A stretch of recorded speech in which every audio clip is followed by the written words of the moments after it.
enrolled in the bootcamp over here, and how many of you are here just for the talk? Like, how many in the bootcamp? Got it. And how many are here just for the talk and have no clue about the bootcamp? Got it, cool. So yeah, just for the context, right, so a bit of context for those of you who haven't talked about the bootcamp. It's an event being conducted by the Placement Unit Consulting Committee, wherein we're covering everything and anything that relates to your consulting, interview process, what is consulting, etc. So we've already done day 1 and day 2, which talks about what is management consulting and profile building and resume formatting. So if you haven't had the chance to attend those talks, the links are here in this deck, and this deck is going to be circulated after the talk, so you can check those out. Specific emphasis on the profile building session, because that was taken by someone who has already been on the other side. So Siddharth Jain was responsible for shortlisting for our senior batch and has been involved with the process, so quite a lot of insights in that particular talk. And now this week, concluding today, has been about profitability cases. What we have done is basic resources, so again linking that over here. AMA session, quite a few of you attended.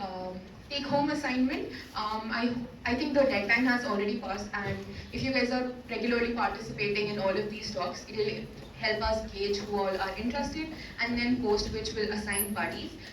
That is, after all of the weeks have been concluded, everything has been done, then we'll have one-on-one sessions with me and a lot of other people from my batch who are incoming associate consultants.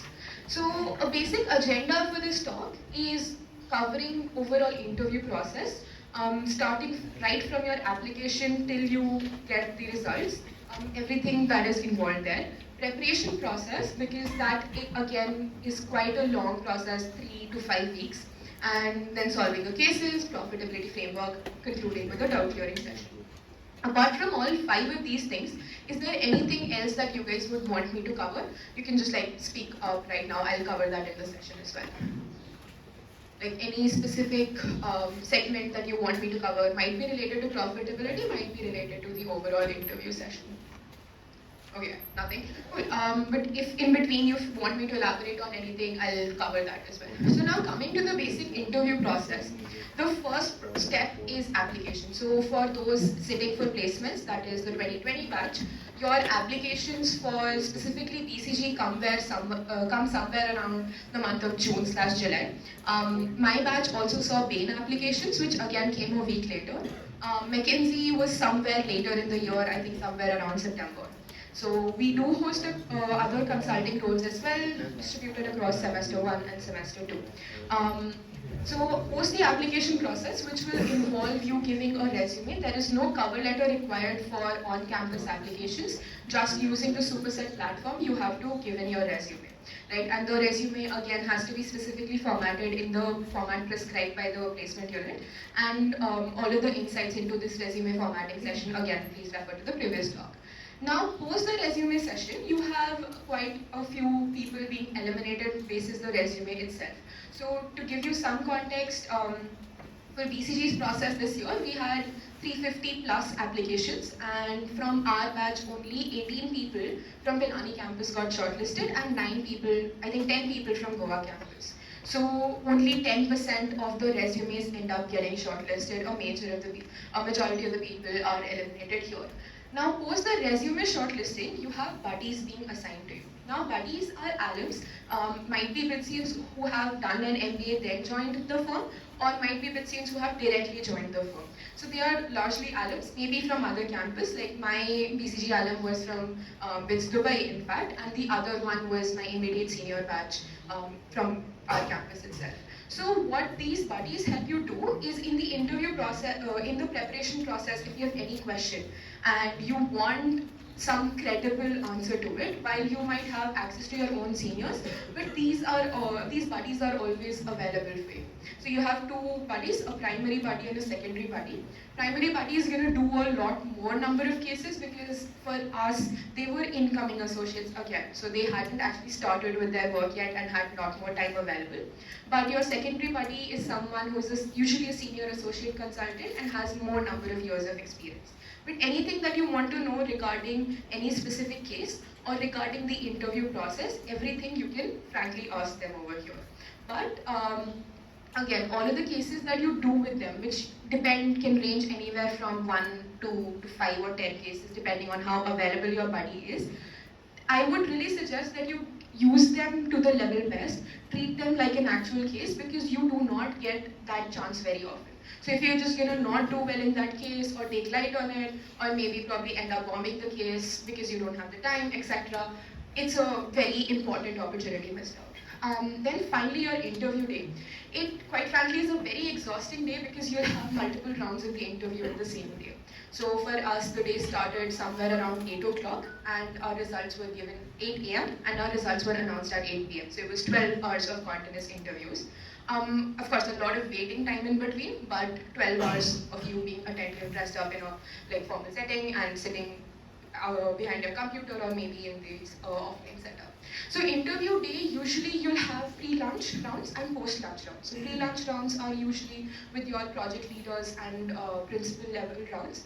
And then you have in lunch, you have a set of eliminations. So context, we had out of 28 people in the process, 5 people being eliminated post the first 1 or 2 rounds itself.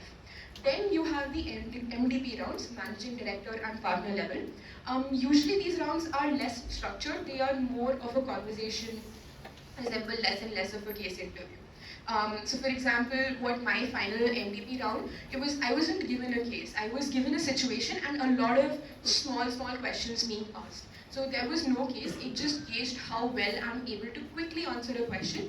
Do I end up fumbling? Do I end up losing my structure? Do I end up making a mistake? Things like that, rather than a long, proper case. Right? So then you have your interview day, post which you get your get your list of offers. Now coming to the preparation plan. So most of the people start their actual preparation once the interview shortlists come out. And in our time, we had just 3 weeks post that. In my senior batch, they ended up getting 5 weeks. But then again, that's also a very limited amount of time, because if you're, let's say, someone who hasn't done a lot of consulting prep throughout the semester or throughout your college life, and then you end up getting your shortlist, 5 weeks is very, very short to start from scratch. So usual recommendation is just to be in touch with what kind of cases there are. That might be probably because of multiple club interview process, 180 share, if all of these guys ask you a lot of consulting cases, that might be a bit of random case prep here and there. And then your dedicated, genuine case prep once the shortlist come out, or maybe once the application process starts, or probably a week even before that. So like 6 weeks is what I feel is a good time, because too much of case prep and then you get burned out a few weeks before your interview, too less of case prep and you simply don't have the time. So now the initial preparation, case group, mentors and case prep resources. Now case group is something that is very, that's like 90% of your case prep right there. And it is very important to pick the perfect case group for you. So a lot of you that I had interacted with told me that, what we do is we read cases, we go through them, we watch videos. And that is not gonna cut it. You need to do more cases with other people. Now, you might not always have seniors, for which then you find your batchmates who are trying to achieve the same goal. So then you have these case groups where you need to meet at a regular point of time. For example, you can do it regularly. If you're starting, for right now, you can just once a week, case group is fine. Once or maybe Saturday, Sunday, once you don't have anything. But during that process, once you have the shortlist out, then definitely meet every single day and try to do at least 1 case a day. So the way it works, the way it worked for us is you can either have a group of 3 people or 2 people, wherein you're giving the case to someone, they're solving it, then they're giving you a case. So you end up doing 2 cases in a setting. A senior of mine suggested that, instead of just 2 people, have 3 people instead, wherein one person observes as a neutral person. So it also helps you understand from a third person perspective how you're doing the case. Because when you're giving a case, you know the answer. When you're solving the case, you're in the interview. So the third person who has no clue about the case is trying to solve it by themselves alongside you, but just observes you doing the case and gives you feedback. Right? What this also helps you do is when you see another person making the same mistakes as you realize it much better than rather than someone telling you what you're doing wrong.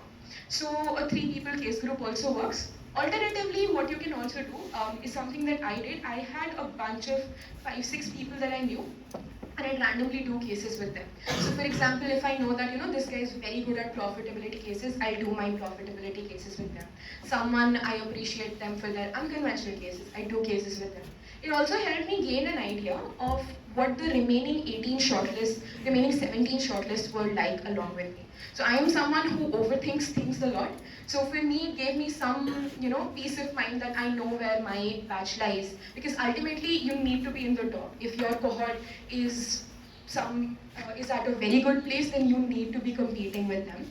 So yeah, just again, whatever works for you. If you want to have a close-knit group of 3-4 people, that works. If you don't want to have a bunch, like a community of 10 people, that works as well.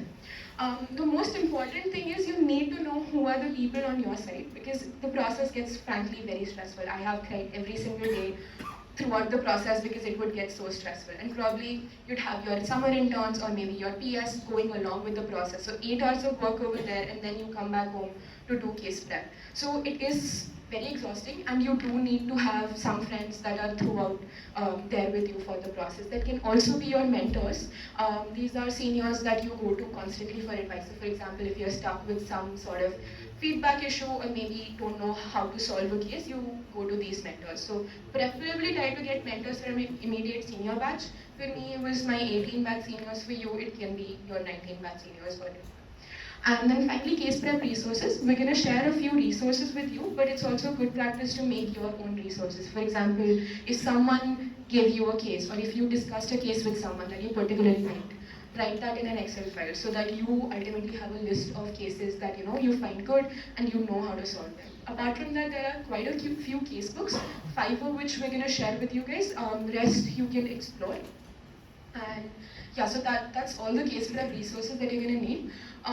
What you can also do is track your frameworks online. So you're going to have a lot of frameworks how to solve cases, right? What I did is I used an online platform called Whimsical. You can make them in a notebook or make these flowcharts in a notebook. Just helps to have your frameworks tracked rather than just keeping them in your mind, because you end up losing something. You end up not gaining from anything from the feedback. So now what the overall preparation process looks like, and this is very important, because just doing a single case a day doesn't help if you're not diversifying what cases you're doing. So the best way to do it is make a list of topics to cover, cases and sectors. So for example, what that looks like is, show you an Excel file. Right, so this Excel file, what we've done over here is types of problems. So profitability, revenue side and cost side, and both guesstimates, market entry, and similarly covering a type of cases and then sector. So now I have a basic understanding of what banking/finance sector is like. So instead of just reading, market reports, reading articles, etc., I do a case, let's say a profitability case in the banking sector, in the manufacturing sector. That helps me, one, do a case, also to get an in-depth into the industry. So for example, in the AMA, someone asked a question, how specific do we need to get with the costs? For example, in the telecom sector, if I'm someone who has no clue about the telecom sector, then how do I know that an auction cost for the bandwidth is something that is involved? That gets solved by when you're exploring every single sector, because you do get some basic insight into the sector itself by doing a case in it. So this is this is like a standard matrix that you can do and try to cover every single cell in it. Again, this is the most extensive way to do it. If you're just broadly doing every single major sector, then you can do that as well. So I'm going to quickly show you the sectors covered in this one. So there's banking, manufacturing. You guys can take a photo for the sectors. Otherwise, we'll also share the list.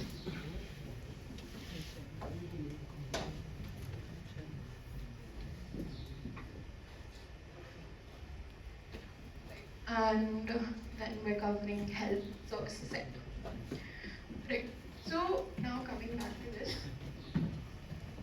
So once you've made a list of all of the cases that you want to cover, a lot of people come up and say, "Meko 100 cases karne hai, meko 60 cases karne hai." That doesn't make sense. That is a number that is not justified. You probably will do brilliantly. Like some people might do brilliantly by doing just 10 cases, very specific, one in each industry. Some people might need a bit more practice. So it is a number that you figure out for yourself, and instead of making a target, okay fine, now I have my shortlist, by the time my interview comes, like I made a target to make 100 cases karne, which was an absurd target. Probably 5 days into the prep, I don't even remember how many cases I did. I would rather emphasize on how many topics I have to cover. And that Excel file gives you that checklist. The moment I feel satisfied, okay, now any profitability case in this world, I'll be able to solve it, that is when I move on to the next. But at the same point of time, try to ensure that you're covering everything. So do have a rough time that you're going to allocate to every single type of case. I had 4 weeks, so I said, okay, fine. Profitability is super important. Going to cover that in first week. Then market entry in the second, growth in third, unconventional in fourth, and I absolutely hated guesstimates, so didn't allocate any time to it. But market entry does end up covering a lot of guesstimates, which is why the next week is going to be unconventional, and beyond that we're going to cover market entry and guesstimates within the same week. And so that's making a list of topics to cover. Second is keeping a track of feedback that you get. For example, this one person I knew got a feedback constantly that you're being too verbose, you're speaking too much and taking a lot of time to get to the point. Now, if you just listen to that feedback again and again and not actually put a conscious effort into improving it, it is as good as you not getting the feedback. So once you have your case study, once you have a list of topics that you want to cover and you're getting good feedback from them, then it is a good practice to track the feedback. Okay, fine, feedback that I received from 3 people is that I'm being too verbose, not getting to the point. Then probably in the 4th case, I'll just emphasize, not on the structure, not on anything else, just emphasize on how precise I am being, or how quickly am I getting to the point. That is how you improve. So feedback that I personally got is I was jumping to conclusions. For example, I asked a prelim question, or I asked a clarifying question in the case, and it made no sense to the interviewer why I asked that. And it wasn't until I gave them my final conclusion that the links connected and they understood why I asked the prelim question. A case is not a story that you're telling that you give a punchline and done. That's not how you do it. At every point of time, the interviewer has to be in the same space with you, understanding what your thought process is like, because that is what you're going to do as a consultant as well. You can't go to the client who is probably in the industry for 20-25 years and just say, ye hai, aise karna hai, meko pata hai, aise karna. That's not how you do it. You have to explain it to them, which you have to reflect in the interview as well. Similarly, you'll get a lot more other kinds of feedback about your temperament, about your case solving strategy, etc., etc. So it's a good practice to keep track of feedback and improve upon it as well. Finally, focusing on your interview temperament. You might be a great person at solving cases, but if you're someone who comes off as uninterested, who hates when interviewers interrupt them, who comes off as someone who in general is not going to make a good consultant, right? Because you're going to have to work in a team. You're going to have to take suggestions. You're going to have to redo a lot of things just because people working with you do not like your deck or anything like that. So if you're coming as someone who cannot work like that, who cannot work in a team, all of that is reflected in the temperament. So a good practice is to ensure that your interviewer ends up liking you as well, rather than doing just the case. That can be by you coming off as someone who's interested, someone who's teachable, and someone who knows what they're talking rather than just randomly blurting out everything. So yeah, temperament is something that people end up ignoring, but now how do you work on this temperament is treat every single interview like an actual case. So a lot of people, when they're doing buddy cases with their friends, they quickly get to the point, quickly try to do find the root cause, quickly give suggestions. And that's how you improve your structure. But how do you improve a temperament? In an interview, the person is not your friend. It's an interviewer, right? It's a fully professional setting. You will treat it like an exact interview, and that's how you work on your temperament. That also helps you get over the quick interview anxiety that you end up getting. Now coming to the crux of it, how to solve a consulting case. So a quick show of hands, how many of you have actually done a mock interview before this? Like a consulting interview before this? Okay, so not a lot of you.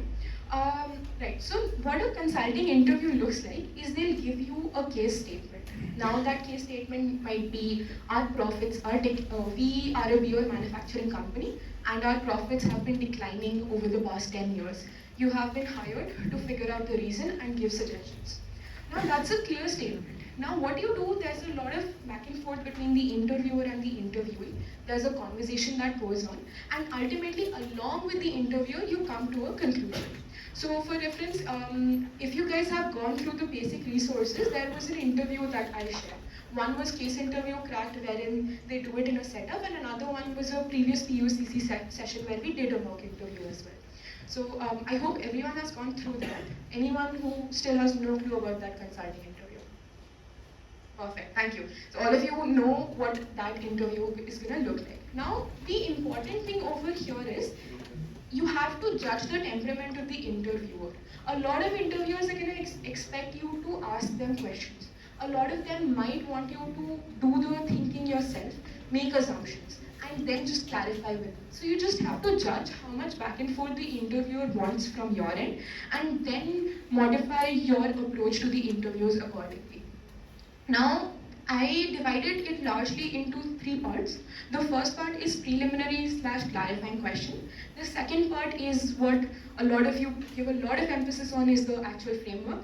And the third part, wherein I got most of my brownie points, were closing the case, and then finally the interview temperament. So, now coming to preliminary and clarifying questions. Whenever you're given a case, right, it'll be a simple statement, and they don't expect you to know everything. Like for example, referring back to the statement, you're a beer company and your profits have been declining. You have been hired to find the problem and give solutions. I have no clue if I'm a beer company and I manufacture in India, or am I just an importing and bottling company, or is beer the only thing that I make? Or is it a premium beer or maybe a very generic, cheaper sort of beer? And profits have been declining. Was there just a quick decline 10 days ago wherein they lost 50% of their revenue? Or has it been a 10% decline, gradually declining over the past 10 years? There are so many questions that cannot be answered in this single statement. So what you do is you ask them. Now, how many questions can you ask depends upon, again, the setting. As a general rule, I felt roughly 60 seconds of preliminary questions and then diving into the case is what worked out for me in most of the interview settings. A lot of interviewers wanted me to ask more prelim questions. Naturally, if your case is an unconventional case or wherein you do not know a lot about the sector, you would want to ask more prelim questions. If it's a very straightforward, very detailed case statement, you probably don't want to ask a lot of prelim questions. So again, you adjust that and you try to find your sweet spot. What all you can ask, as I listed, so many questions, you can ask anything and everything that you feel relevant. One point is, if you're asking a question that doesn't make a lot of immediate sense, why do you want to know that? It's a good thing to give your assumption behind it, right? For instance, if I ask, what kind of beer are we manufacturing? Is it a premium beer or is it a cheaper beer? Now, why would you want to know that? So I'd say that, just to judge what kind of people are buying our beer, what is our customer like, are we selling premium beer or cheaper one? Because premium probably is sold to, you'll have a more like older adult base, consumer base, and for maybe cheaper sort of beer, you'll have more college kids, you'll have more youngsters. So similarly, I connected why do I want to know what kind of beer we're selling to understand this fact. And that is rewarded by the interviewer because now they understand your thought process and it's not a random question you just asked. Because a lot of people treat prelim questions as guesswork. मैं यही एक question पूछ के पूरा case solve कर दूँ. It's not that. It is for you to better understand the case. You're not going to solve your case just in the prelim question. Gives you an idea about which direction to take, but if you probably think you answered the case in your prelim questions, you didn't ask them right. It's for you to understand the case better. And so the way I approach these prelim questions is I made a bank of my own self. Right now, in the interview, when you're giving the interview, the first 5 minutes are very stressful because it's a new person that you're interacting with, it's an interview, you're still trying to settle in, and you're supposed to start asking questions. You can't go blank, because if you go blank in the interview in the first 5 minutes, then probably that sets the precedent for the rest of the interview. So what I did is I made a repository of questions that I would feel are relevant to ask. So I said, okay, fine, I'm going to always clarify my objective.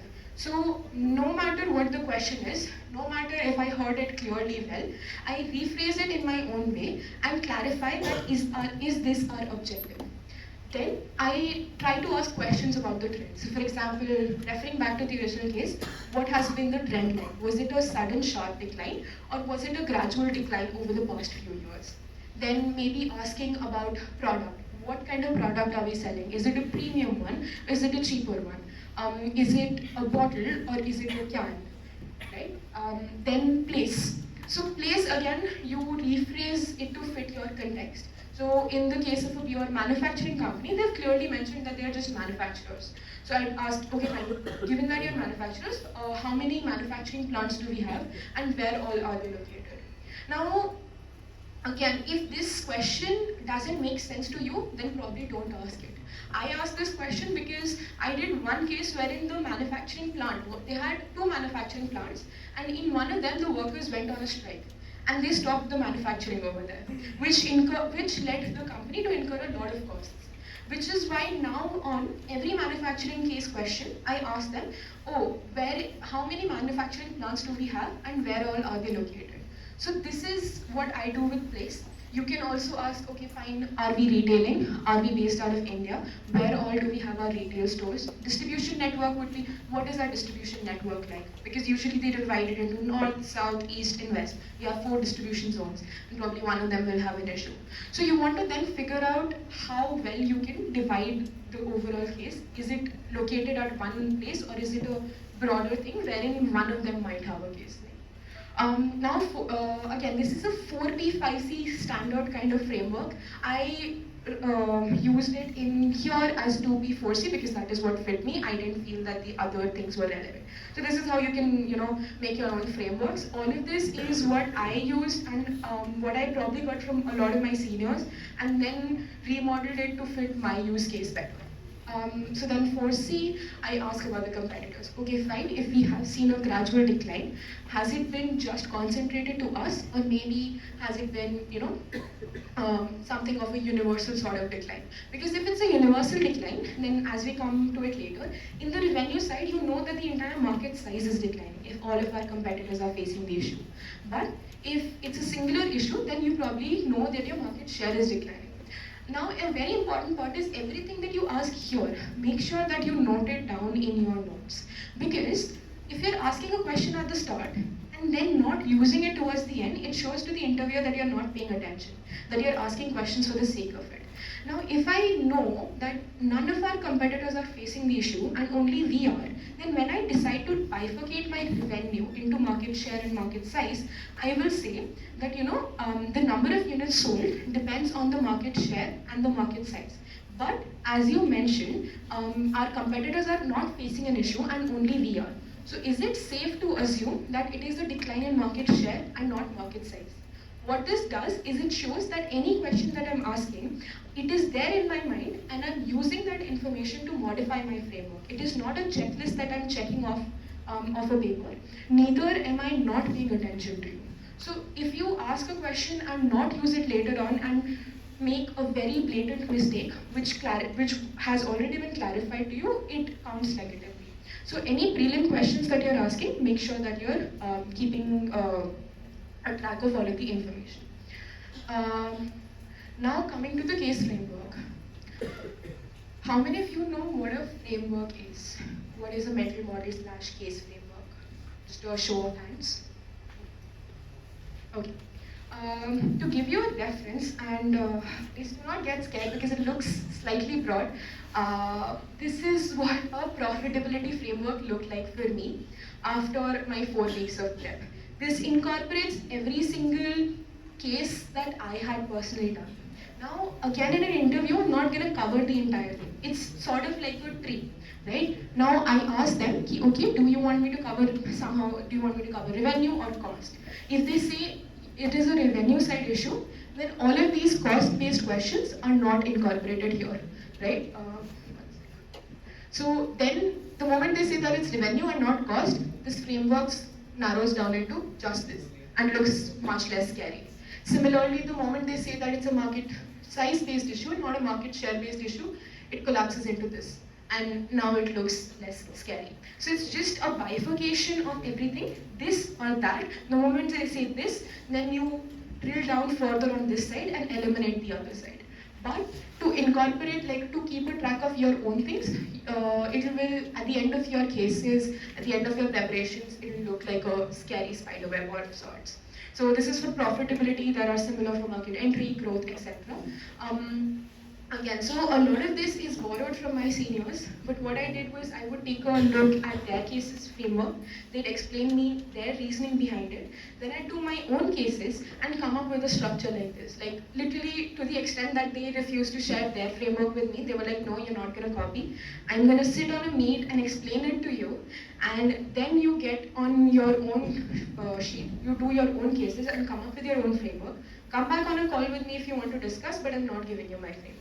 Right? Which is very important because you don't want to use someone else's framework because it doesn't make any sense to you. If it does, then incorporate it in your own framework. So this is what a framework is like. Right, coming back to this. So roughly what a framework does is, in an interview you want to come off as structured. You want your distribution, diversification to be messy. Messy is mutually exclusive, completely exhaustive. It means that imagine a pie and you cut it into half. Now two pieces, you're either in this piece or in that piece. Venn diagrams are mutually, this pie charts are messy, but Venn diagrams aren't messy. You can be in either of those, right? They are not completely exhaustive because there's a space outside of those Venn diagrams as well. But a pie chart is something that is messy. So when you're doing a case, right, let's take the beer example only. Now there are infinite number of things in the world that can happen which will lead your profits to decline. And you can't ask infinite number of prelim questions hoping to hit jackpot and get the answer. So what do? You make a big space out of every possible reason. Then you divide it into two halves and you ask them this or that. They'll say this. Then you know 50% of your reasons are directly eliminated. That is much better than asking 100 questions and getting a no to 50 of them and then proceeding to shortlist those 50, right? So this is what messy and this is what structured means, and that is how you're going to solve your case interviews. Like a mental representation of this is, imagine a square box. You're cutting the square box and eliminating and finding answer in one piece. Then you're cutting that one piece further and finding the answer in one piece and cutting it further and further until unless you get one answer to your issue. There might be multiple answers as well, but getting a final answer to your issue.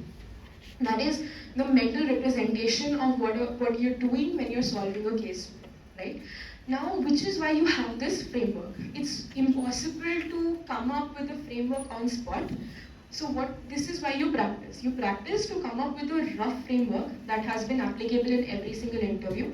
And then using that using those frameworks that have helped you out previously, you know roughly how to solve a case. If you give me a case right now, I probably won't know the answer. But then in the next 15 minutes, I'll ask you a lot of questions, I'll bifurcate, and then I'll come up with an answer on spot, right? So that is what a framework does to you, and that is why it's important. Now, a major thing is you don't want to use frameworks that are not your own, that you have found off the internet or you have found from seniors. Because then it is very clear to the interviewer that you yourself aren't structured, you're just copying off a framework. So now how to eliminate that is, as I had mentioned, you come up with your own framework. So while I used 4P 5C framework, which is a standard framework for my prelim questions, I felt that I want to make it 2P 4C. Because I didn't see the sense of including those remaining 2P and 1C in my prelim cases. And this is how you modify a framework to look your own. Now if I ask a question from that framework, it will look like it's my own rather than me just copying off of a framework. And now what if I can't apply the framework? So it happens with every single person, you go blank in an interview. You do not know where to start, you don't know how to answer. For example, my first interview, my first case was that your client is the CEO of a consumer durables company. Consumer durables are fan, light, etc. Your client is the CEO of a consumer durables company, and they have seen a decline in their stock prices. And that was an unconventional case. There is no standard answer to it. Now, how do I approach this, right? That is when you go first principle. Now, what do I know about stock prices? I know that they are largely impacted by 3-4 factors. One is the public perception of the company. So I asked, okay, fine, has there been anything in the news? Has there been any, recent scandal, etc. Then second thing that I know is it represents the true value of a company. And what is the one metric that I know for true value of a company is the profits that it's making. So then I made my unconventional case into a profitability case that I know how to solve. And then I said that a major factor in this is decline in the public perception of the company. It can also be due to a metric like profitability. And then I listed out 3-4 other reasons. The interviewer picked, okay, fine, analyze each one of them. So then I proceeded to analyze the profitability side and found the issue was that due to the Russian-Ukrainian war that was going on, the raw materials being imported from those countries stopped, which is why then it was harder for the company to make those equipments. In fact, even though it wasn't, they actually had reserves. The public perception was that the Russian-Ukrainian war is going to negatively impact this company. So while it stayed an unconventional case, I solved it using a framework that I knew, and I arrived at that framework by first principle thinking. So you're not always going to have a framework for everything, and you don't need to get scared if you don't have a framework for it. Just simply think what you know about it and ask the interviewer if there are anything that they would like to contribute. Like I said that, in my understanding, these 4 factors affect the stock price. Is there anything that I'm missing out? And then the interview would help you out. Because even they don't want you to just sit blank for 30 minutes, even they want you to, make sense throughout your case. Now coming to the crux of the entire workshop, profitability framework. Now your profits are revenue minus cost. That's a standard framework that you're going to find everywhere. Now you ask your interviewer as to whether I move to revenue side or cost side. Now how do you do that? One is there might be a hint in the question itself. Instead of saying that your profits have been declining, they might say that your sales have been declining, or maybe your costs have been declining, right? So before we move to that, I missed this part, let's do a quick exercise, and I want all of you to be involved over here. Your case statement is, your client is Uber, the cab company, and they have seen a decline in revenue over the past few months. You have been hired as a consultant to figure out the issue and give suggestions. Now, I want you guys to take one quick minute to think about what are the potential prelim questions that you can ask on this case. And then we'll go around the room with your prelim questions. I'll repeat the statement. It is, your client is Uber, and over the past few months, they have seen a decline in revenues. You have been hired to figure out the problem and give suggestions. You just have to think of prelim questions, so take a quick 30 seconds and then we'll go around the room with the prelim questions.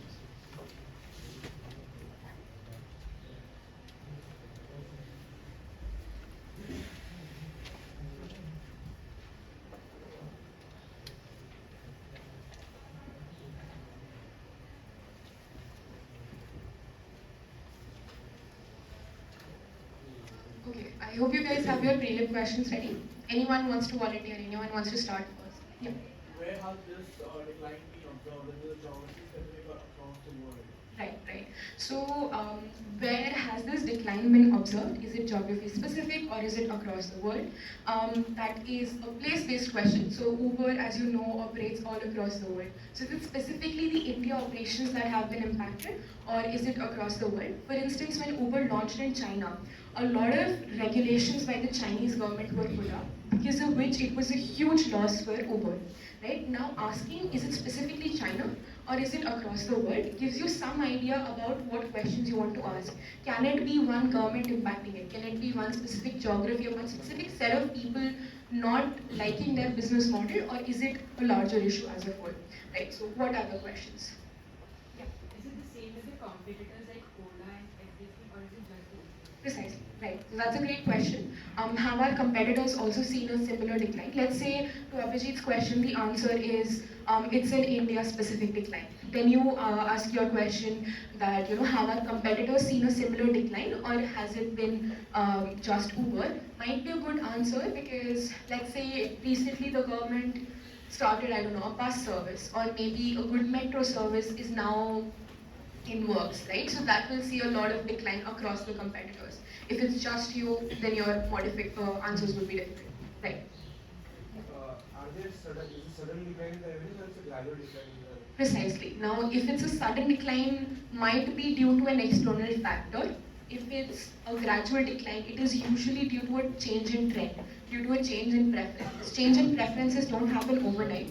Changes in preferences happen over a period of 10 years. Like for example, if the purchasing power parity of Indians is increasing, they might prefer cabs more over public sort of transport. So that's something that you can then use in your case. Okay, two more questions. Yes, you're right. What are the sources of revenue and which are bought down? Precisely. So now this is a specific question that I like to ask later on. Revenue streams. Revenue streams can be your operational revenue, non-operational revenue. Within the operational, there might be multiple revenue streams. So for example, non-operational revenue for Uber would be, let's say they put an ad in their cabs, right? And they are charging for the ad placement, or maybe an ad within the app itself, right? Now that is a non-operational because their core operation is cabs. Within cabs, there might be multiple revenue streams, auto, car, rental, etc., etc. So revenue is a good question to ask, but what I like to do is I ask it post the profit and revenue side. Like let's say it's a cost side problem, then this revenue stream is probably not relevant for me. Or maybe if I have a chance to ask 60 seconds worth of prelim questions, I'd rather ask this prelim question later on and ask maybe a more relevant, more detrimental question at the start. Again, that's a personal preference because I felt I was asking too many prelim questions and wanted to find ways to distribute them throughout the case. But if you want to ask it right at the start, feel free to do so. So yeah, one more question and then let's move.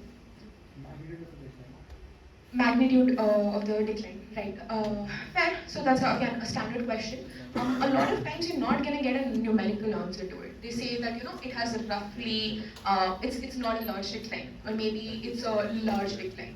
So rather than the magnitude, they'll just give you a tentative number because ultimately tentative guideline, because that's ultimately what you're looking for. You are not gonna give a different recommendation if it's a 10% decline versus a 9% decline. You just want to know if it's a small decline or a larger decline in the magnitude, because that usually gives you a hint to what the issue might be. Right, so now finally moving on to the revenue side. So let's say you were given a profit-based question, you asked a lot of prelim questions, and ultimately you arrived at the fact that there's some issue with the revenue. Alternatively, you don't always need to know that there's an issue in revenue. You can simply say that it's due to revenue and cost. Can I cover the cost side first, or which one of them would you like me to cover? Interviewer will say, okay, fine, you can do whatever you want. So then you go ahead and cover the revenue side. Right. Now, this is a basic summary of what the overall revenue side looks like. I'll cover each and every single segment in it. Now, revenue, bracket revenue stream, which is what Yuvraj's prelim question was. When within revenue, how many revenue streams are out there? Now, your standard approach in profitability cases is you take one number and divide it into something that resembles number of X multiplied by average Y. And that is the standard way to give across a structure, and because it inherently is messy. Number multiplied by average per something, right? So that gives you a messy structure. Now how do you divide revenue? Revenue is number of units sold multiplied by average revenue per unit sold. Right? Now, special emphasis on this average here.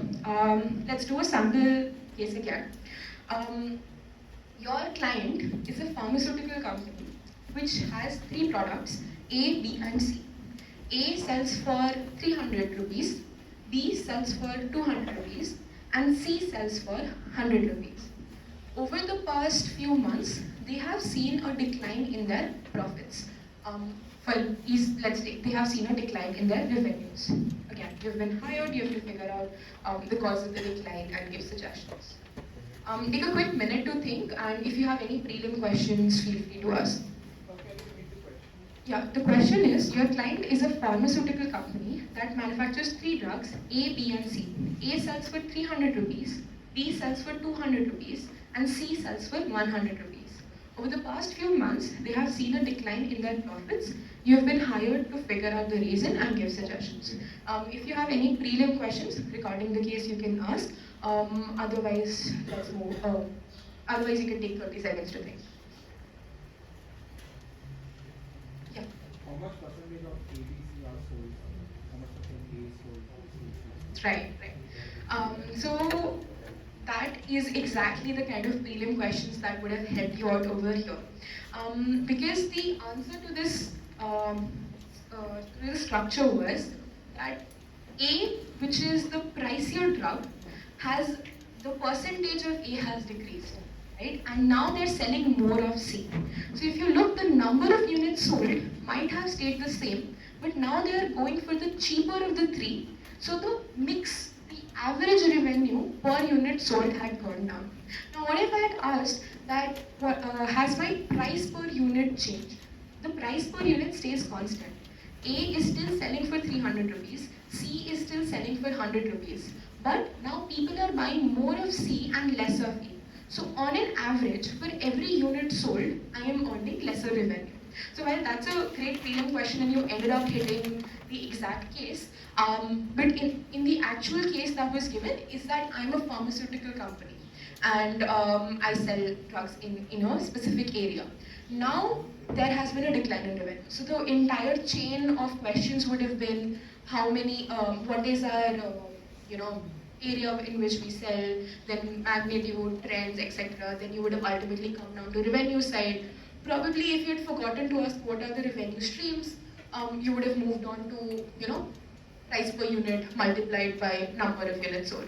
But if you have asked the revenue stream, then you know that there's a mix of events, a mix of products, and then ultimately you arrive to average revenue per item sold has gone down, while the price per item has stayed the same, right? Another case, let's take another case. Your client is a mega store, a supermarket, right? And they have seen a decline in revenue over the past few months. Any prelim questions that you guys want to ask? Where is the mega store located? Is it in a urban area or? Right. The mega store is located in a residential area in an urban city. So there are 4 to 5 societies, residential societies surrounding the mega store.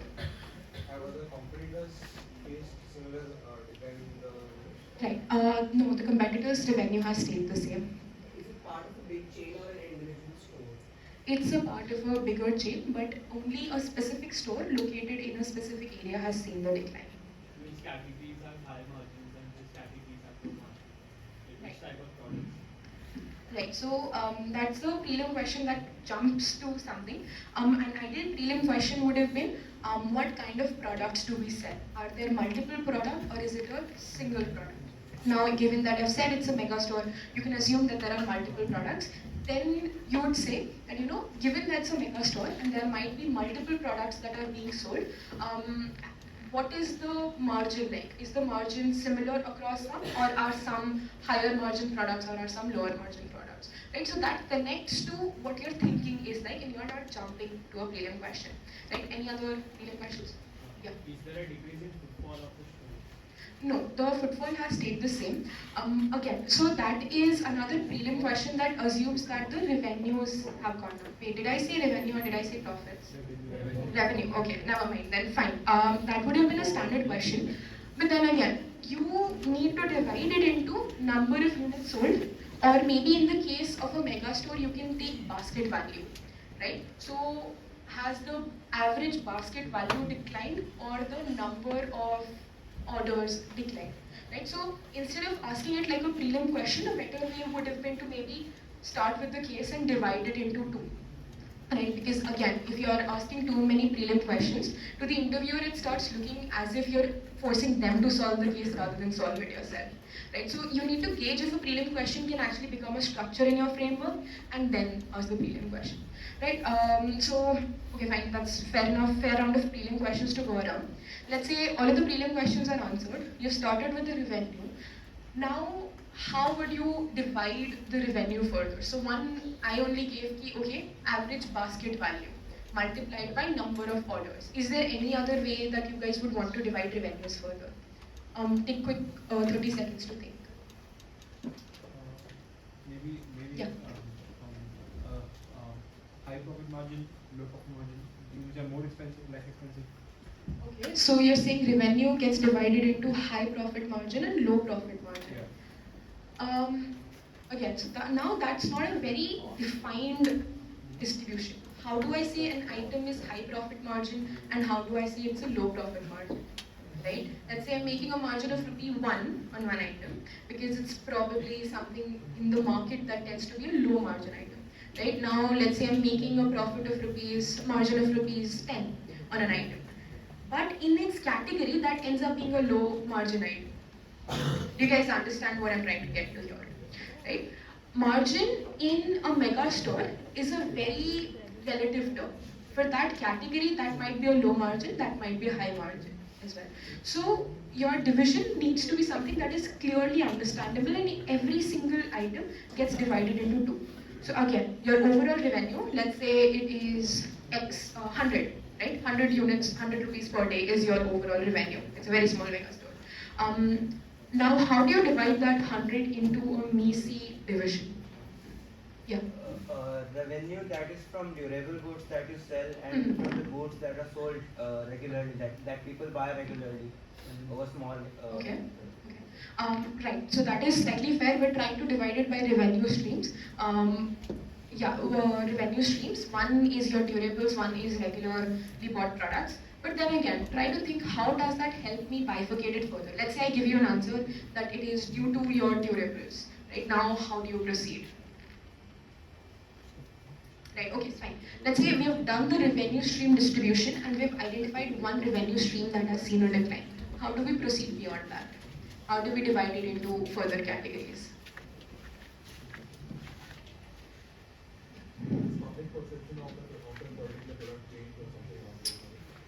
Oh, that's a brilliant question. My question is, I have given you, let's say in the interview you asked all of your prelim questions, you figured, okay, fine, profits are declining.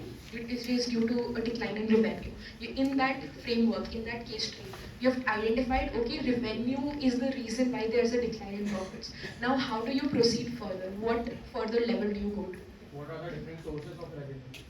Again, revenue streams we have covered. We have identified one revenue stream is facing the issue, right? Now, how do you proceed from that single revenue stream? One example, as I mentioned, one bifurcation can be the average basket size multiplied by number of orders sold. So let's say there are 10 people coming into the store and every single day 10 people only come in. The number of people has not seen a decline, the footfall has not declined, but the amount of money that they're spending has declined, right? It's either number of people coming has declined or they're spending lesser money. There can be no other third reason for a decline in revenues, right? Can you guys think of a third reason over here? Number of... Decrease in basket size. Right, so that is the reason that I said. Either it is a decline in the basket size or it's a decline in the number of people showing up. There is no third reason. So can you think of any other way we can divide it? Right, which means that this structure ends up being a MECE structure. There is no other division for it, which is why the average multiplied by number is the structure that ends up being fairly MECE and fairly agreeable with everyone. Right? Right, so these are the two cases that I had. Let's move to the next part of it. So let's say over here the interviewer is going to give you one of the two things that has seen a change. Either they're going to tell you, yes, the number of people showing up to the superstore has declined, or yes, the number of the average order value has declined. They'll not say no to either and leave you thinking for a third option, because that's how Macy structures are. They'll give you which one of the two sides to go down on. Now, let's say number of units sold has declined. Like, let's say the interviewers told you that the number of units sold has gone down. Now, how do you bifurcate it further? Now, the answer is that number of units. Now, try to imagine when you're, let's take a product, let's take detergents, and you're someone who sells detergents at your store. The price per detergent packet has stayed the same. The revenue earned per detergent packet has stayed the same. For ease, let's take only one 10 rupee detergent packet that you're selling. The price has stayed 10 rupees, but you're still seeing a decline in revenue, which means you're selling lesser of these 10 rupee worth detergent packets. Now, why could you be selling lesser? Either people are not buying detergent in general, they've probably moved on to an alternative, let's say, I don't know, pods, detergent pods, Tide pods, jo aata hai. They're not buying your powder-based detergent. That is, your market size in general is decreasing. The market size for powder-based detergents has gone down. Alternatively, the market has stayed the same, but your competitors have started eating into your share. Can you guys think of a third reason why the number of detergents sold might have gone down? Number of detergent packets being sold might have gone down. Yeah. A substitute product has come into the market. Substitute product has come into the market, which goes into market size has declined, right? As I said, Tide pods might be selling more rather than your powder-based detergent. So market size has declined. Any other reasons that you can think due to which the number of detergent packets being sold has gone down? Yeah. Maybe a decrease in the number of washing machines sold. Decrease in the number of washing machines sold. Again, now that is a complement to the product that you're selling, which again means your market size is declining. People are just not buying detergents as a whole. Any other reasons? Right. Which again makes this a fairly messy structure. And every reason that you give is either due to a decline in market size, that people are simply not buying it, or market share, that people are interested in buying it, but you're just doing a horrible job and your competitors are selling more. So the interviewer again is going to give you one of these two. They're going to pick either market size or market share. So now market share. Market share is, let's imagine every single day in your market in India, 100 of these detergents are sold, detergent packets are sold. You used to sell 10 of them and the remaining 90 of them would be sold by your competitors. Now you're selling just one, which is a decline in your market share. Now market share over here, again a lot of people assume that it is volume based, as the example that I gave. Instead of selling 10 detergent packets, you're selling one. A good practice would be to make this value based, i.e. what is the market size? It is 100 CR. It is 10 CR. Now, you instead of selling that 10 rupees detergent packet, if you make a 20 rupee detergent packet, you probably would sell less of these. So, volume based, your market share decreases to half because now you're selling 20 rupee worth of detergent packet. But your market size has actually stayed the same. Your market share has actually stayed the same. It is still 100 CR or 10 CR, whatever it initially was. Right? Again, another factor in market size is how you define your market. Let's say for a hospital, lesser number of people falling sick might mean a decline in market size. Alternatively, within the city, people from that city going to another city to get treated might also be a decline in their market size, because in that case I was considering people within that city as my market. So it is very relative again. So if you're asking this question, right, if you're asking if it has been a decline in market share or market size, it is very important to know that you and your interviewer are on the same page when your market size is concerned, right? Now, coming to market share, right, now we know that yes, people are still interested in buying detergents, which means they just don't want to buy yours. Now, what are you doing wrong? Now, a person buying your product is two factors. You being able to sell it and them being able to buy it. You being able to push it into the market and them being able to pull it from the market and buy, which is called push and pull factors. Again, a fairly common framework which I used over here. Now your push factors is supply and distribution. You being able to manufacture detergents and distribute it so that people can buy it. That is your push factors. Can you guys think of any other factors to be included in push factors here? Advertising, right? Okay. Advertising is actually a pull factor. I'll explain how. If someone doesn't know that your product exists, you no matter how much you push it, they're not gonna pull it off the shelves, right? Which means advertising doesn't relate to you being able to get the product in front of the people.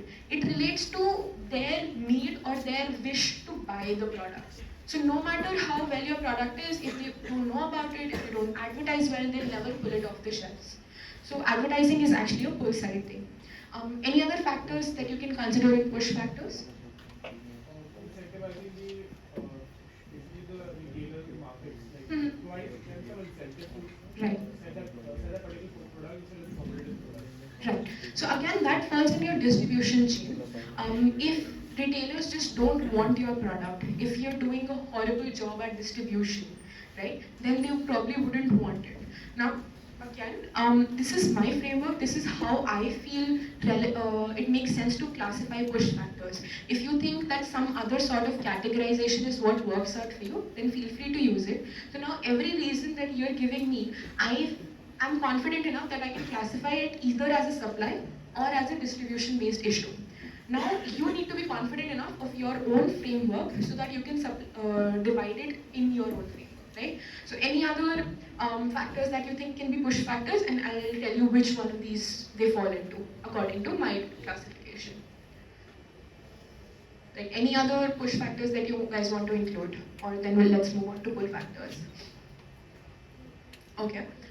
So now coming to pull factors, right? Now pull factors is either the consumer just doesn't want to buy your product, they are not demanding it, or they actually came to the store to buy your product but your competitors did a much better job and they took that customer away from you. So again, supply, distribution and demand are all internal factors. You are doing a bad job at supplying them, you're doing a bad job at distributing the product, or you're doing a bad job at making them want your product. But you might be doing a good job in all three of these buckets, but your competitors are doing a better job at it, and then these are all external factors. So pull factors are your demand and your competitors. So your demand again depends upon, does the customer need your product?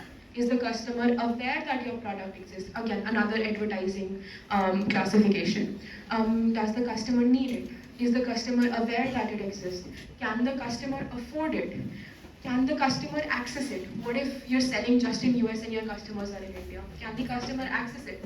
Or probably they did all these three and they had a horrible experience with your product and they simply don't want to buy it again. So there can be, again, multiple reasons as to why the customer doesn't demand it. So a good way to think of why don't they demand it is to think like a customer.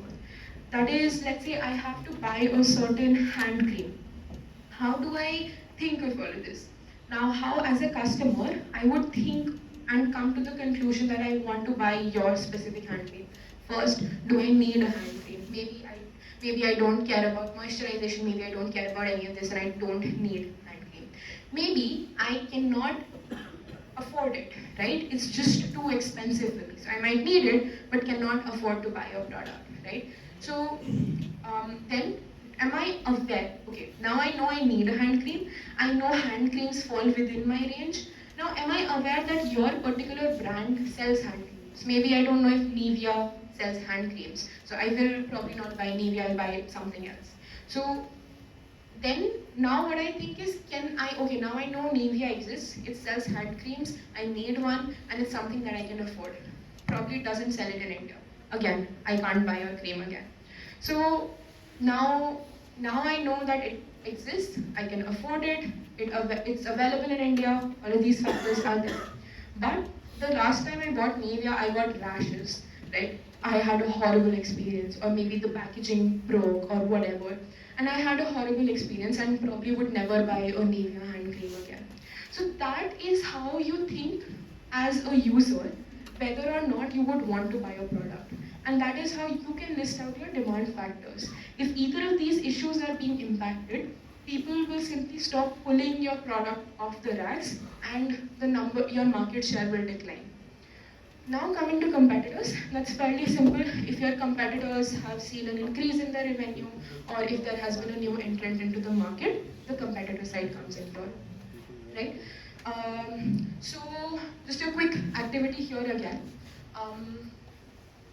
Let's say I am, let's say I'm a car servicing chain, right? And I have again seen a decline in my revenues. Specific part, what is the market that will fall under the purview of this car servicing chain?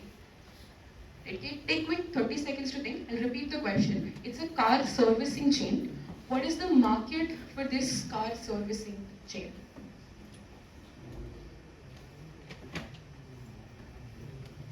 Okay, any answers?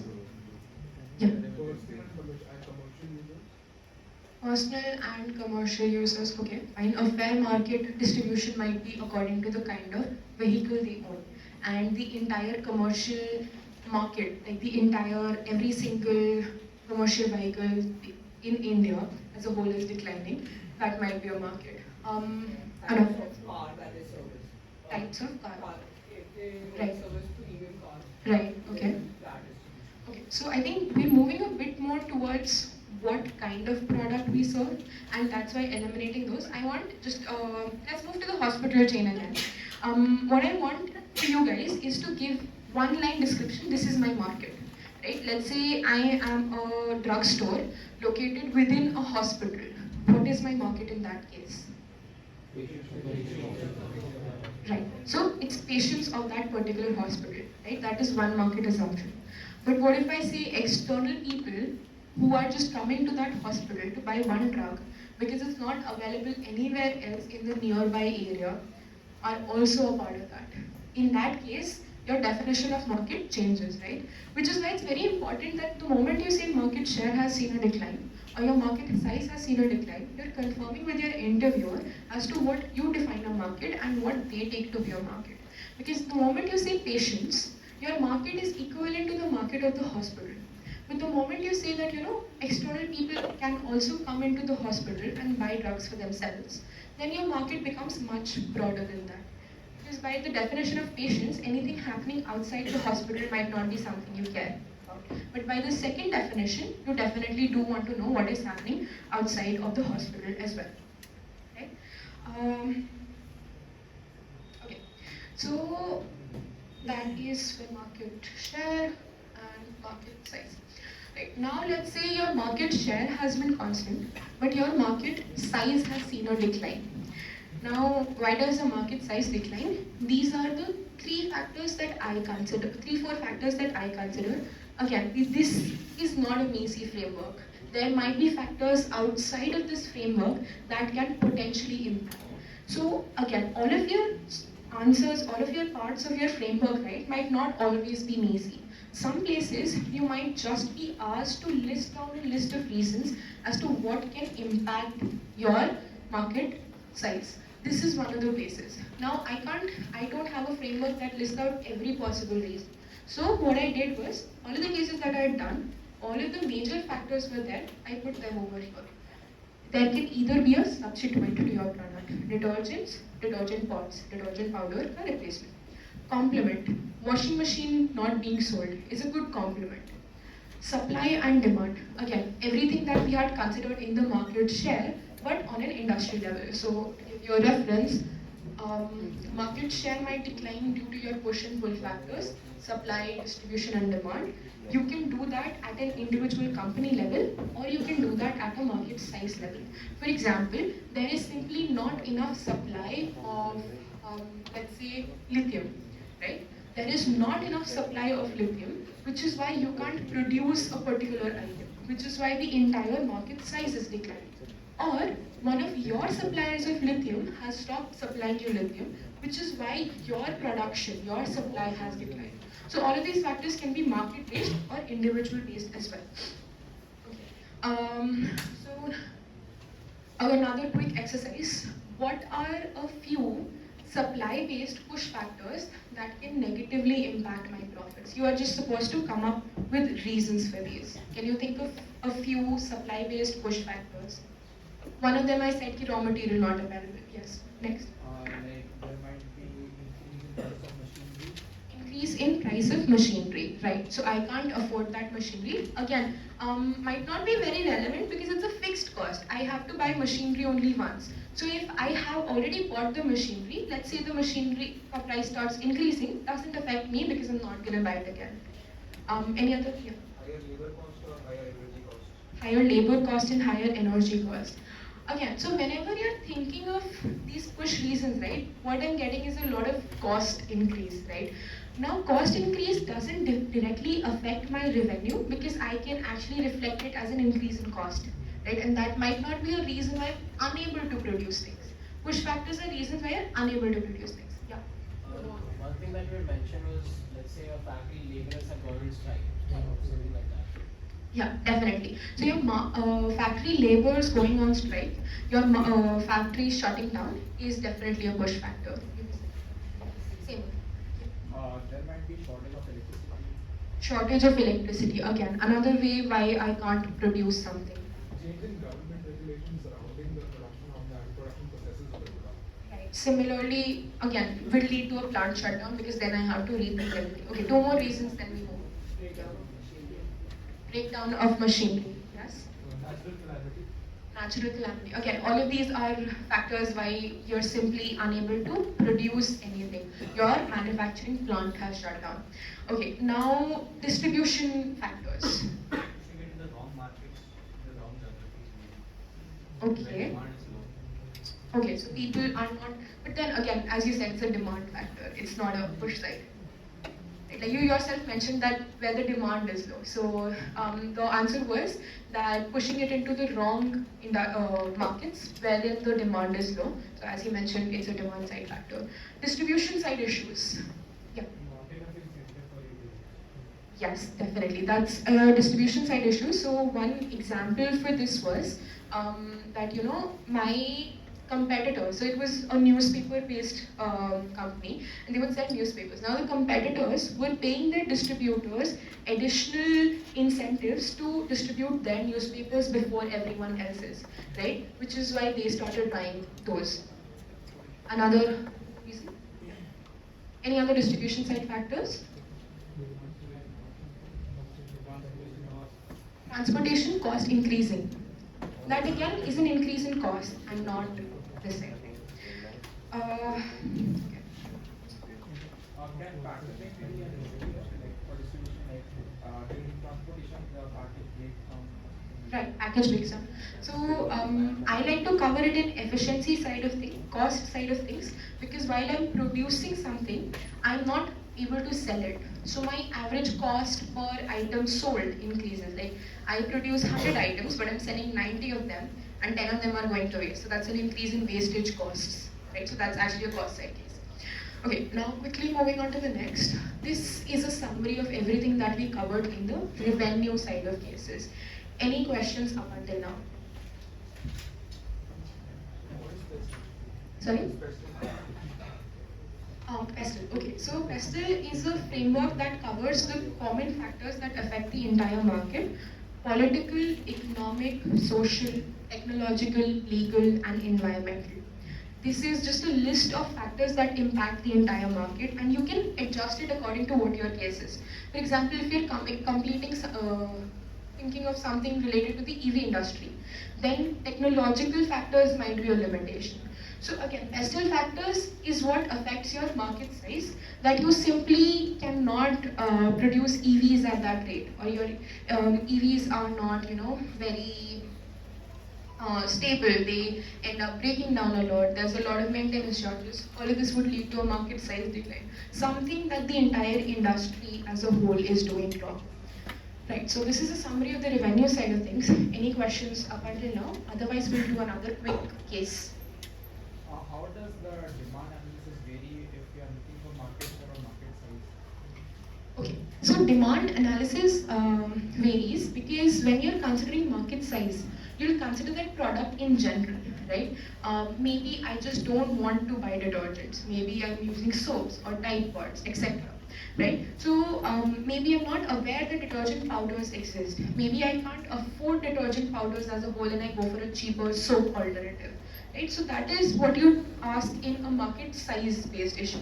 But market share based issue, I'll consider specific detergent. That I, as an individual, love to use detergent powders, but what is this company doing wrong? Do I, so in this case, a major question that goes away is need. I will need a detergent powder, I simply don't need yours. Right? So maybe I can't afford yours, I can't access yours, etc. etc. Right? So now a quick case over here. Your client, again, this was a case that I had received in my interview, my second case. So it was, your client is a church and they have seen a decline in profits. You have been hired to figure out the reason and give suggestions. So we'll move step by step. We'll first do prelim questions, then we'll cover revenue and cost side and everything. So repeating the question again, your client is a church and they have seen a decline in profits. You have been hired to figure out why and give suggestions. So I'll take 5 prelim questions at random and then give any remaining information that's required, and then we'll move on to revenue and cost side of it. So take quick 30 seconds and think of prelim questions, then we'll start.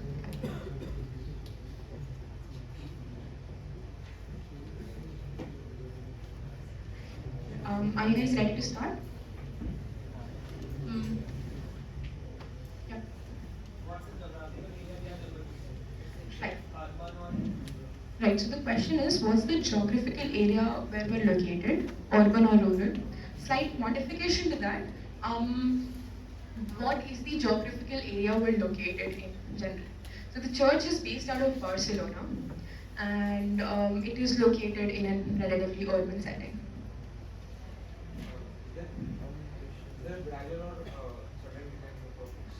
Right. So the decline has been observed over the past 2 years. Or does the church only earn in revenue, only earns in donations, or is there any other income stream? Right. So there are multiple revenue streams. I'll cover it later on.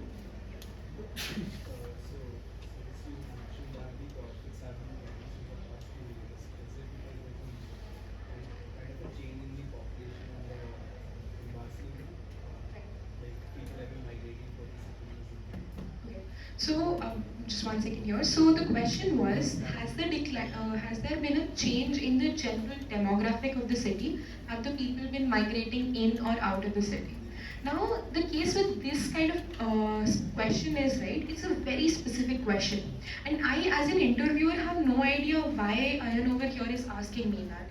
Right? And if I answer it, then probably if yes, that question fits, that yes, it is due to a change in demographics, then it is probably the answer of the case. So I probably won't give out the answer to that specific question and I'll somehow, modify my answer or not give it out. So again, it's very important that whenever you're asking your prelim questions, it makes sense to the interviewer why you're asking it. Because I have no clue why suddenly we're jumping into the demographics of the city over here, right? 2 more questions. Yes. What is the economic profile of the people who come to the church? Economic profile, right?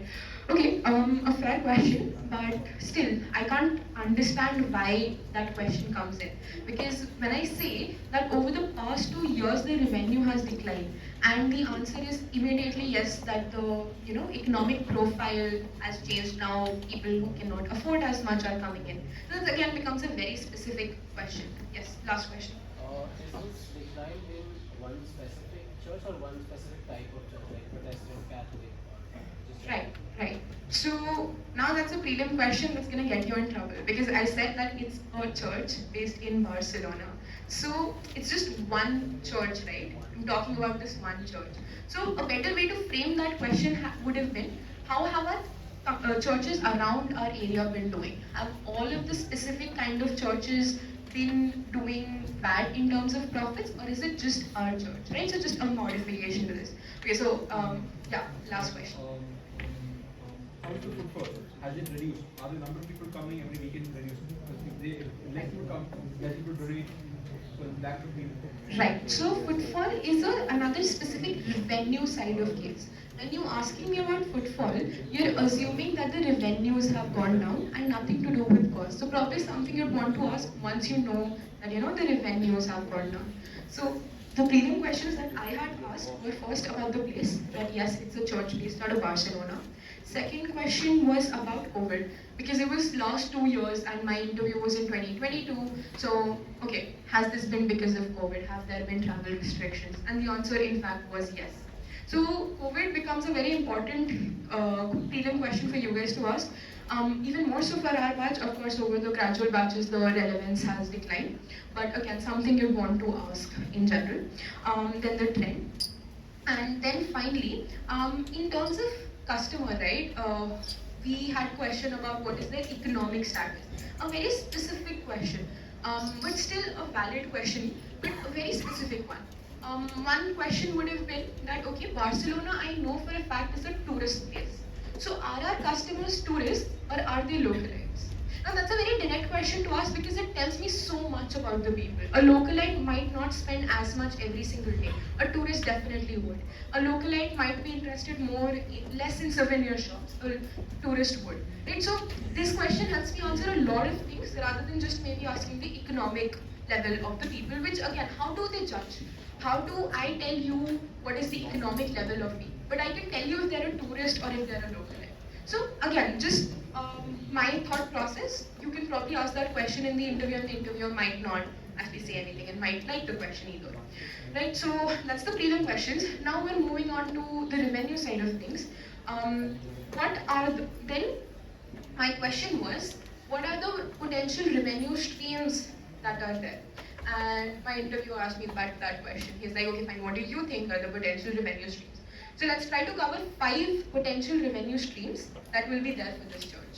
You guys can take 30 seconds to think and we'll start.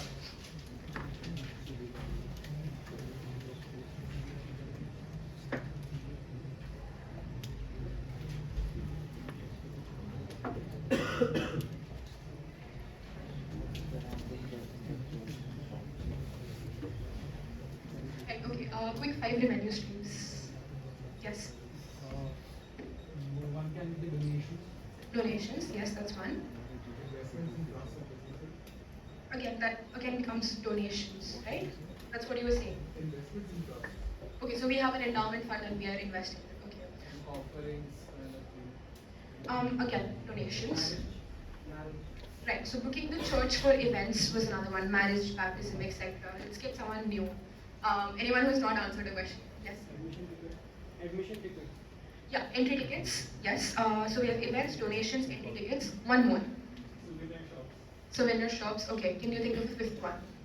Does the church have some school or education system? Okay, alternate education system. Last, If the church is large, there can be parking space, so we can have parking. parking space. Okay, fair. So that's a decent chunk of revenue streams, right? And now the answer was that the number of people buying the entry tickets has gone down, right?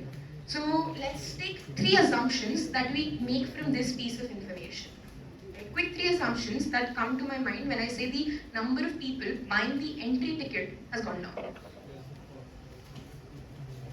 Foreign tourists. Fallen number of tourists, but overall foreign footfall, because even localites have to buy entry. So footfall has gone down. changing pace of gradual, because it's a gradual. Right, right. So maybe the popularity of Christianity is declining. But then again, that's something that I rejected. I said that, given that tourists are the ones who visit the church more, given that's based in Barcelona, I don't think a change in religion might impact it as much. Or cheaper parking space nearby. Cheaper parking space. Government restriction for consuming Okay. Okay. Then, so the assumption that I was looking out for is that our market size or market share has seen a decline, right?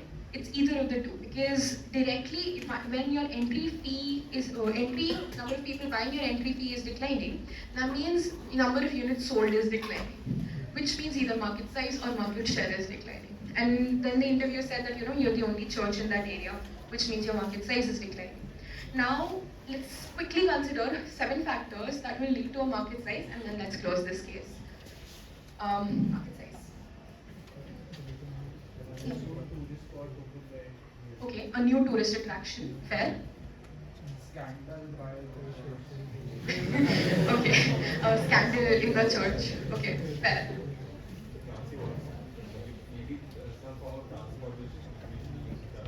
Right. So the church has become inaccessible. Fair. 3. Some policies like, let's say, not many people can come together, like the COVID Okay, restrictions. COVID-based restrictions. 4. Chances of opting out of religion. Religion popularity declining. 5. New church opening in the area. 6. One more. Yeah. No, so as I said, only the number of units sold has declined, not the price per ticket, right? So now, as you guys realize, there were 7 solutions and they were all over the place. There were random solutions, right? You were just brainstorming randomly. So good way is to use a mini framework that, there might be 3 level of factors. One, globally, some trends might be changing, wherein the Christianity factor falls in, right? Alternatively, in that local area, that is, the tourist is not coming to Barcelona alone. So Barcelona-based factors are declining, right? And alternatively, third factor is a tourist is traveling, they're coming to Barcelona, but they're simply not visiting our church. So this makes it sound like, I have a structure in mind and I'm thinking everything, rather than just listing out 7 factors, which is something that the interviewer specifically pointed out in the feedback. And these are small frameworks that help you give brownie points. Now, if you had listed out 7 factors, no one's going to blame you. But if you say that, this is a framework we can use, that is going to give you brownie points. Right, so that's revenue side. We're running out of time, so I'm going to quickly cover cost side. Revenue side is where you put your primary emphasis. Cost side is fairly straightforward and you see lesser cost side cases. Costs are fixed and variable costs. Fixed costs are things like equipment. Like someone mentioned, rise in equipment prices. Doesn't affect me because I will buy that equipment only once. Variable things is, let's say I'm producing 100 units today. The moment I produce the 101st unit, what is the additional cost that I'm incurring? All of that goes in your variable cost, right? So now your fixed cost, standard R&D, your fixed assets, marketing. Again, marketing can be a fixed or a variable cost because fixed because you're running a marketing campaign. But for example, social media based ads like Instagram, Facebook ads which charge you per view or per convert, per positive lead, that can be a variable cost as well, right? So then HR cost, human resources is your support staff, your support staff's salaries and their training, etc., all of that falls in HR cost. Variable cost, similar to what we had done for revenue, number of units produced and cost per unit. Now, number of units produced, again, how do you produce a unit? First, you have inbound logistics for your raw material. Then your manufacturing costs, electricity, repairing of equipment, etc. Outbound logistics, once you're selling them. And comes in the efficiency part. I think one of you mentioned there's a lot of wastages happening. Units are breaking, there's an issue in distribution. So efficiency, as I mentioned, comes over here in cost side. And post-sales, that is, let's say you sell a car and you have to do post-sales services for free or maybe some guarantee, warranty, etc. All falls in over here. So, of course, we'll be sharing this deck, so no need to take photos and all, but this is a quick explanation of cost side of things. Right, okay. Any questions that you guys have on this? Okay. Well, right. Let's move to a quick cost side of cases, cost side of things ka case. You guys can note down the question. Your client is an IT consulting firm, Infosys like, and they have seen a decline in their profits. You have been hired to figure out why and give suggestions. So hint is we're doing this in the cost side of cases, so you can skip the question if it's revenue decline or cost increase. It's a cost increase. Now how do we proceed beyond this? 30 seconds and then we'll start with the prelim questions.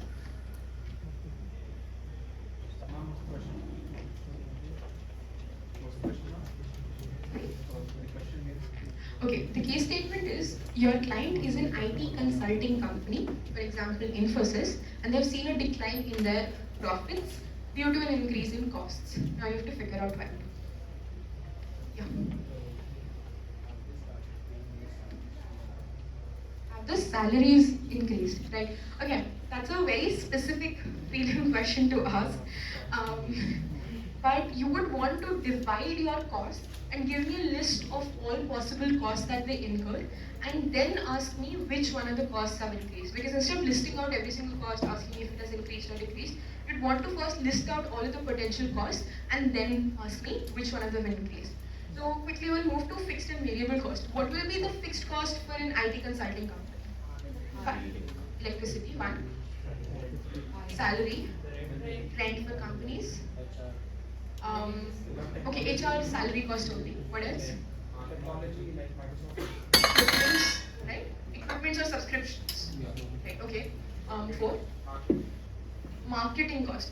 Again, not a significant chunk because you don't see Infosys making ads, right? The fixed cost. Patents, okay, fine. Patents can be one. I'm not sure if Infosys has any patents, but yeah, okay, fine. You can consider that as a cost. Now coming on to variable cost. Now it is number of units produced and cost per unit. Any idea what will be a unit for an IT consulting firm? Average ticket Right. size. Number of projects that you have done. So either the number of projects have gone down or the price, the cost that they have per project has gone up, right? So the answer is the number of project has stayed the same, which means the cost has increased. What are the variable costs that they'll incur per project? Top 5 answers. First. Okay, so that is the answer. Like that is more team members will lead to more salary being paid out, more hospitality costs, etc. There's a quick link that I have to draw. So what are the 5 direct costs that are variable and are there for every single case? Customer acquisition cost. Customer acquisition cost, okay, fine, that's fair. So for some context, you have big clients, and to get those clients in, you probably would have to set up meetings, you'd have to do a lot of groundwork to get those clients in. So, okay, customer acquisition cost can be one. Next. Hospitality cost to the people. So if your employees are traveling to a location, their food, travels, accommodation, etc. The second. More costs? Software prices, again, that's not a variable cost, that's a fixed cost because you take a subscription. But yeah, subscription is, let's say, in chunks, right? First 100 people, more people, more people. So maybe you have more people employed, due to which your number of people using that software has increased and you're paying more. That can be one reason. Okay, any more costs? Taxes or fines. Sorry? Taxes or fines. Taxes or fines. Okay, fair. So that's a significant chunk of variable costs that we had covered. Quickly moving on to the answer for this, right? What they had started doing was they were employing more senior employees versus junior employees. So let's say initially we'd have 1 senior employee and 3 junior employees. Now we have 2 senior employees and 2 junior employees. So the variable pay that I have to pay out to an employee for doing a case has gone up because naturally senior employees earn more. So this, how you would have drawn the link, is your hospitality cost increasing, your salary increasing, which is why you figure out, okay, fine, maybe the mix of employees has changed. Right, so that is everything for cases. Any questions in the framework until now? Right, then we'll move on to a quick summarizing of the case and then we'll conclude the section. Okay, yeah. Right, so this is relevant for FMCG sort of sectors when you're producing something. If I'm supposed to produce, let's say, a packet of Lay's, I'll have inbound cost for plastic, inbound cost for nitrogen gas that's put in the product and potatoes and salt, and all of that logistics. So cost of the raw material, cost of transportation is inbound logistics. Outbound logistics is packaging, wrapping up those packets, putting them in a truck, loading them up, and selling them, sending them to the retail stores. All of that is outbound logistic costs, right? So, any questions here in the cost or in the cases overall? Generally, when solving this difference between we as the interviewer, we jump to the find specific points. Right. But as we discussed on the page goes that start with the first major group, Mm-hmm. go below and simultaneously you can ignore certain points. Right. Keep on eliminating How them. do you do that? I mean, because even yesterday by solving a case, Mm-hmm. I was more of jumping from specific Right. So I'll give you a quick example rundown on the revenue side. A way would be that I ask the interviewer, okay, you mentioned that there's a decline in profits. Okay, I'll just repeat the question for everyone's reference. Is how do you systematically go down the framework rather than jumping to conclusions? You do that by asking questions. You list down that okay, profits are revenue minus cost. The decline in profits is either due to an increase in our cost or due to a decline in revenue. Which one of these two it is? Your interviewer has to say one of the two. So now you know which side you go down. Similarly, you come to revenue. Now you specifically say that revenue can decline due to a decline in number of units sold or due to an increase in decline in price per unit, right? Which one of the two it is? Now they have to mention one. If they say decline in average price per unit, then you know your answer. If they say number of units sold, then you have further two classifications and so on and so forth, right? Hope that answers your question. Right? Any other questions? Okay. Right, now you have your answer, you have your issue. Now, quick thing is, you take 30 seconds and then summarize the case. So let's take the church example. Your summary would have been that, our client was a church based out of Barcelona and they have seen a decline in profits because of the travel restrictions being put on tourists in specifically Barcelona due to maybe social unrest, right? Now that's one statement summarizing the 20 minutes of back and forth that happened between you and the interviewer, right? So that's a quick summary. Again, they don't really require it, but doing it well gives you a lot of brownie points. Solutions. Now I'm going to give a framework for solutions as well, but you just are supposed to then list out 3 or 4 solutions to solve the issue. And finally, temperament is important because, as I had mentioned initially, are you coming off as someone who's teachable? Are you coming off as someone who can work in a team, who is interested in the case? Or are you just sitting here not listening to the interviewer and probably saying whatever you want to say? So that's temperament. Now, final part in the case is your solutions. Solutions, you usually end up giving 3, 4. The way you guys listed out 7 potential issues, you can list out 3, 4 solutions. But again, I like to employ a mini framework over here that gives us quick diversity. This is growth matrix. It's quite common. Not in this context. That's something I try to do. Is either you can improve your current market, old market and old product. Either you can do much better in what you're already doing. So let's say my supermarket is not selling products because there is an accessibility issue. Maybe you improve that accessibility issue to the supermarket, you build better roads, you improve transportation and all, and you improve your old market and old product. Or what if you simply move into a new market? Okay, fine, people can't access this supermarket, I'll open another one at the other side of the city, right? That is old product but new market. Old market and new product means in the same store, what if I start renting out space for advertisements? Right? That makes another revenue stream for me. That is a new product that I'm launching in the same market. And so these are 3 diverse solutions that I came up to help beat the same issue, that is profits for a supermarket have declined. And finally, new market and new product, that is you can do in something entirely different. For example, if a mall owner has seen a decline, what if they open a cinema right next to it, right? Now that people who come to shop might not be the people who come to watch a movie. But definitely that is something that falls in their expertise because they know how to run a mall, they probably know how to run a cinema. They have land for a mall, they probably can buy land for a cinema, etc. So that is new market, new product. And this is how I came up with 4 diverse solutions to the same issue. Just a mini framework. This is not something you have to tell your interviewer. This is just for you to think and then give out 3 solutions. And with that, we have our resources, and that's everything that I had to include in the profitability cases. Again, all of these are hyperlinked. We'll send across the presentation so you can refer to them. That's everything from my end. Are there any questions, anything you'd want me to elaborate on? Or we can conclude the session here. I'll be available for 5-10 minutes over here if you have any specific questions that you want to discuss one-on-one. But that's everything from my end. Yeah. Will all the problems have a solution, or is there a chance like there might be certain problems or there are certain cases where there's no solution? Specifically for the context of the